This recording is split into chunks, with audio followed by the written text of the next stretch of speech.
ఇక ఎన్నికల ప్రచారానికి కావాల్సిన జన సమీకరణలో లీడర్లు బిజీగా ఉన్నారు. ఇందుకోసం అడ్డా కూలీలను వాడుకుంటున్నారు.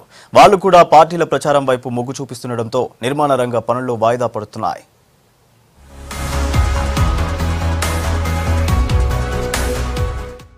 సిటీలో ఎన్నికల ప్రచారం ముమ్మరంగా జరుగుతోంది.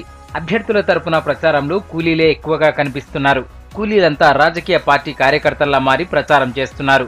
ప్రచారానికి డైలీ 300తో పాటు టిఫిన్ ఫుడ్ కూడా పెడుతున్నారు. దాంతో చాలా మంది కార్మికులు నిర్మాణ రంగ పనులకు వెళ్లేందుకు ఆసక్తి చూపడం లేదు. అడ్డా కూలీలు రాకపోవడంతో నిర్మాణ రంగ పనులు ఆగిపోయాయి. దీంతో మేస్త్రీలంతా ఎన్నికలు ఎప్పుడైపోతాయా అని ఎదురు చూస్తున్నామంటున్నారు. అడ్డా మీద ప్రతిరోజు వందల్లో కూలీలు కనిపించేవారు. ఎన్నికల ప్రచారం మొదలైనప్పటి నుంచి ఎవరు కనిపించడం లేదంటున్నారు. ఉన్నవారు కూడా కూలీ డబ్బులు అడుగుతున్నారని చెప్తున్నారు. ఎలక్షన్ల కోసము ప్రతి ఒక్క క్యాండిడేట్ 300-400 ఇస్తామని తీసుకుపోతారు. వాళ్ళకు డబ్బులు కూడా 200 ఇస్తారు, వాళ్ళు 300 ఇస్తారు. మళ్ళీ అడ్డ మీద లేబర్ కూడా ఉంటలేరు. 600 కూడా ఇస్తారు, లేకపోతే లేదు.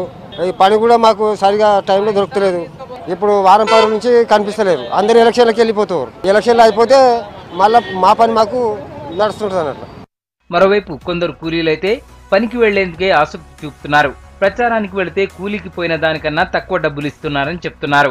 మేమైతే కూలీలకు వెళ్తున్నాం, వెళ్ళే వాళ్ళు ప్రచారానికి వెళ్తున్నారు. మాకు ఇదే బెస్ట్ అని ఇదే దానికి వెళ్తున్నాం. కూలీలకైతే మేము వెళ్తున్నాం. వాళ్ళు తక్కువ డబ్బులు ఇస్తున్నారు, మేము కూలీలకే వెళ్తున్నాం.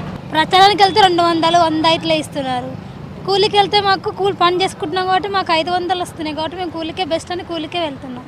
లేబర్ దొరకలేరు, కనీసాన్ని మీటింగ్ తీసుకెళ్తున్నారు. ప్రచారం జరిగిన కానీ ఒక క్షణం కూడా మనిషి దొరకలేరు. కనీసానికి డబ్బులు ఇస్తారని తీసుకెళ్తున్నారు, కనీసానికి డబ్బులు కూడా ఇస్తలేరు.